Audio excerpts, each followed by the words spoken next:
দাস্য প্রেম ভক্তি সাধ্য সার, বলে তার প্রমাণটা দাও। বলে দাস্য প্রেম যখন লঙ্কা বিজয় হয়ে গেল, সীতা উদ্ধার হলো, সীতা উদ্ধার হওয়ার পরে একদিন সীতা ঠাকুরানী পাশে লক্ষণ ঠাকুর বসা আছে। হঠাৎ করে হনুমান যখন আসছে, সীতা দেবী বললেন যে হনুরে, তুই যদি না থাকতি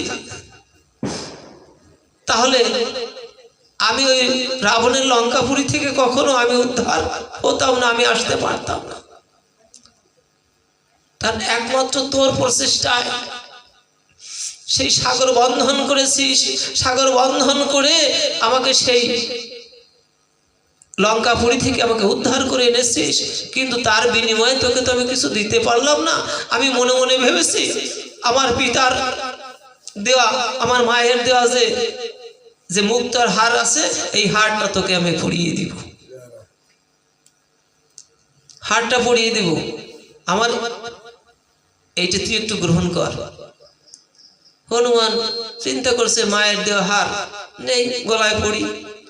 যখন পড়েছে, পড়ার পরে ওই একটা ওই মুক্তোর হার এক একটা ধরে ধরে নিয়ে দাঁতে চিবিয়ে একবার কানের কাছে দেয়, একবার নাকের কাছে দেয়, আর ছুঁড়ে ছুঁড়ে ফেলে দেয়। এইবার বলছে সে কি এত মহামূল্যবান রত্ন, যেটা আমার বাবা সেই জনক রাজা, হ্যাঁ, আমি রাজ পরিবার থেকে এসে সেই মহামূল্যবান রত্নটা আজকে আমি হনুরে দিলাম ভালোবেসে, আর ও তুচ্ছতাচ্ছিল্য করে ছুঁড়ে ছুঁড়ে এক একটা ধরে ধরে ফেলে দিছে। ব্যাপারটা কি?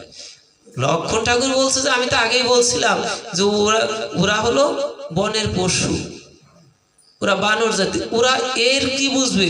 ওদের দুটো কলা আর দুটো মূল্য দিলেই খুশি হতো। হরে কৃষ্ণ, এর কদর বোঝে।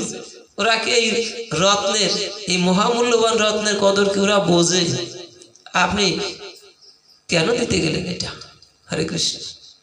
এবার বলছে যে হনুরে, তুই ওইগুলো তুচ্ছ তাচ্ছিল্য করে ফেলে দিচ্ছিস কেন? যেটা আমার কাছে মহামূল্যবান রত্ন, জগতে, হ্যাঁ, জগৎ লক্ষ্মী সীতা, হরে কৃষ্ণ, তার অঙ্গের সেই মুক্তোর হার, আর তুই ছুঁড়ে ছুঁড়ে ফেলে দিচ্ছিস। জগতে কতজন এইটা কামনা করে। বলে কেন ফেলে দিচ্ছিস বলতো? বলে ওইটা আমি যখন এক একটা করে দন্তে কর্তন করে আমি কর্ণে ধরি, ওই কানের কাছে ধরে দেখি যে এই মুক্তোর হারে আমার প্রভু রামচন্দ্রের গুণকীর্তন করে কিনা। এই মুক্তোর হারে আমার প্রভুর গুণকীর্তন করে না। নাকে যখন ধরি তখন আমার প্রভুর অঙ্গের যে গন্ধ, সেই গন্ধটা পাই না। এই জন্য ওর কাছে যার ভিতর আমার প্রভু রামচন্দ্রের গুণকীর্তন হয় না, ওইটা অন্তঃসার শুনো, ওর মূল্য আমার কাছে বিন্দু মাত্র নাই, কিছু নাই আমার কাছে, ওর কোনো মূল্য নাই আমার কাছে, অন্তঃসার শুনো।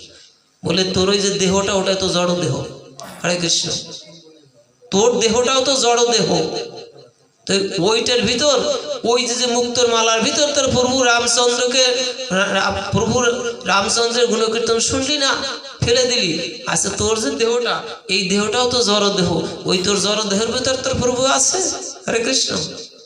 বলে কেন থাকবে না, কেন থাকবে না আমার প্রভু?